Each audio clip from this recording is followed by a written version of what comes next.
আসসালামু আলাইকুম এভরিওয়ান। এতিম ছেলের ভালোবাসা 11 নম্বর পার্ট।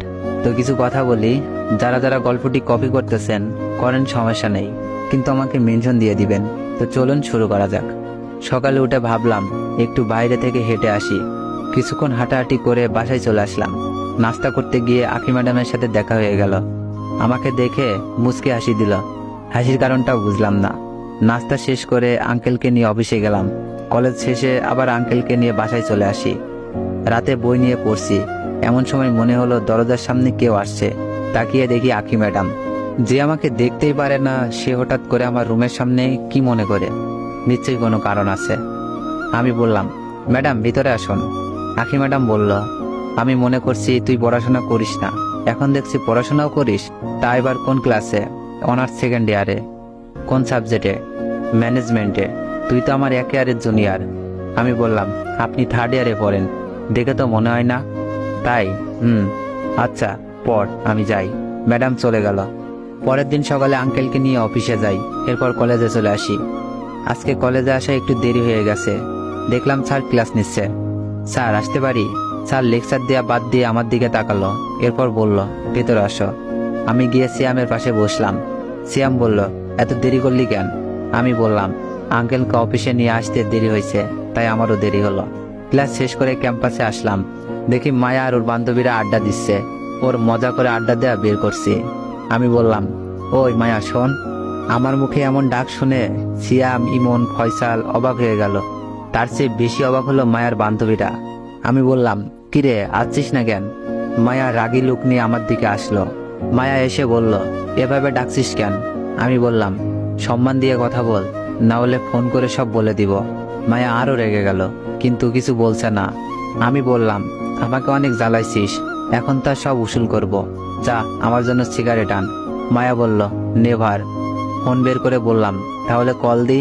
মায়া বলল, থাক, কল করার দরকার নাই, আমি আনতেছি।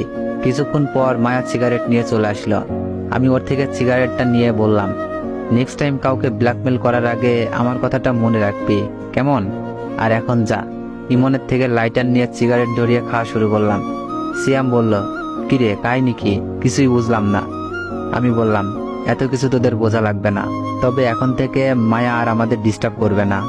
ওদের সাথে আরো কিছুক্ষণ আড্ডা দিয়ে চলে আসলাম। দেখতে দেখতে আরো কয়েক মাস কেটে গেল। এই কয়েক মাসে আখি ম্যাডাম আর মায়ের সাথে বন্ধুত্ব হয়ে গেছে। দুজনেই আর আগের মতো অহংকারী নেই। আঙ্কেলের অফিসে কাজের জন্য 3 দিনের জন্য ঢাকার বাইরে গেছিলাম। 3 দিন পর কলেজে গেলাম। এই কয়েকদিনে মায়া অনেকবার কল করেছে, কিন্তু আমি কল ধরিনি। জানি কল রিসিভ করলেই কান ঝালাফালা করে দিবে। মায়া আমাকে দেখেই দৌড়ে এলো। মায়া বলল, এতদিন কোথায় ছিলি? আমি বললাম, এতদিন কই, মাত্র 3 দিন। ওই হলো, আমাকে জানাসনি কেন বল? ইচ্ছে হয়েছে তাই বলিনি। জানিস আমি তোকে অনেক মিস করছি। এত মিস করা লাগবে না, এখন ক্লাসে চল।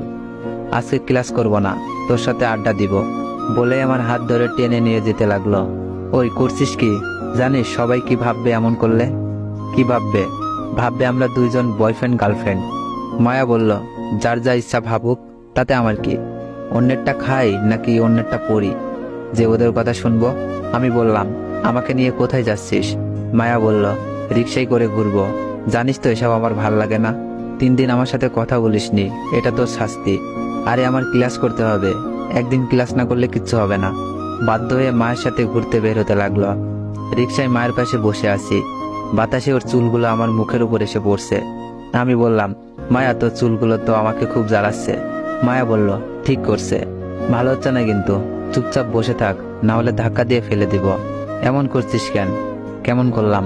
তোর পাশে একটা সুন্দরী মেয়ে বসে আছে, একটু রোমান্টিক হবি, তা না হয়ে কি সব আজে বাজে কথা বলছিস? তো তোর সাথে কেমন করব বল? আমি বললাম, কই, আমার পাশে তো কোনো সুন্দরী মেয়ে নাই।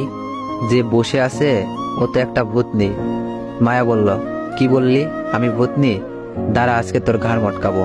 আমি বললাম, শরীরে 10 কেজি মাংস নাই আর আচ্ছা আমাকে খেতে? ভাগ এখান থেকে। দুজন খুনছুটি করতে করতে পার্কে চলে আসলাম। মায়া বায়না ধরলো আইসক্রিম খাবে, এনে দিলাম। বাচ্চা মেয়ের মতো আইসক্রিম খাচ্ছে আর আমি বসে বসে দেখছি। মায়া বলল, ওই এভাবে তাকিয়ে আছিস কেন? আমি বললাম, ভাবছি কোন বলদের কপালে যে যাবি তার জীবনটা তেজপাতা করে দিবি। মায়া বলল, কারো কাছে যাব না, দরকার হলে তোর গলায় ঝুলে পড়বো। আমি বললাম, আমি জেনে শুনে খাচ্চন্নিরে গলায় ঝুলতে দেব না। মায়া বলল, আমার বইয়েই গেছে। কিছুক্ষণ পর মায়া আবার বলল, আমি কি তোকে খুব জ্বালাই? আমি বললাম, আরে না, তোর সাথে ঝগড়া করতে অনেক ভালো লাগে। মায়া বলল, এভাবে সারা জীবন যদি তোর সাথে ঝগড়া করতে পারতাম। আসতে বলল, কিন্তু আমি শুনে ফেলেছি। কি বললি? কিছু না, চল হাঁটি। এই দুপুরে না হাঁটলে হয় না? কোনো না নেই, চল। দুইজন হাঁটতে হাঁটতে দিঘির পাড়ে চলে আসলাম। তাকিয়ে দেখি আঁকি এক ছেলের সাথে বসে আছে। ছেলেটা কে চিনলাম না তো। আমি মায়াকে বললাম, একটু দাঁড়া, আমি 5 মিনিট পর আসছি। হাঁটতে হাঁটতে আঁকির কাছে গেলাম। আমাকে দেখে আঁকি চমকে উঠল।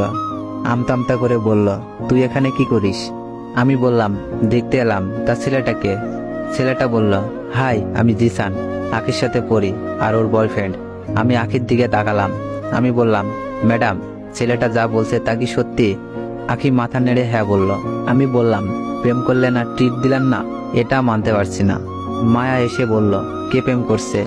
আমি বললাম, ওই, তোকে না এখানে আসতে না করছি, তারপরও কেন আসলি? মায়া বলল, তুই কি করতে আসলি তা দেখতে আসলাম। তাই এ দুজনকে চিনলাম না তো।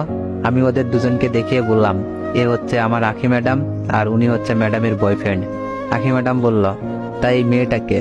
আমি বললাম, আমার বান্ধবী প্লাস বেস্ট ফ্রেন্ড। আঁখি ম্যাডাম বলল, বেস্ট ফ্রেন্ড নাকি গার্লফ্রেন্ড? আরে না, আমরা দুজন ভালো বন্ধু। জিসান বলল, দেখো, আমাদের মতো আবার বেস্ট ফ্রেন্ড থেকে গার্লফ্রেন্ড বয়ফ্রেন্ড হয়ে যেও না। আমি মায়ের দিকে তাকালাম, দেখিও আমার দিকে তাকিয়ে আছে। এভাবে আমার দিকে তাকিয়ে থাকতে দেখে আঁখি বলল, তা মায়া, এত মনোযোগ দিয়ে কি দেখো? আঁখির কথাই মায়া লজ্জা পেয়ে গেল। আঁখি বলল, বুঝেছি, লজ্জা পেতে হবে না। দেরি না করে মনের কথা বলে দিবা, কেমন? আমি বললাম, কি মনের কথা বলবে? আঁখি বলল, যেদিন বলবে সেদিন বুঝবে।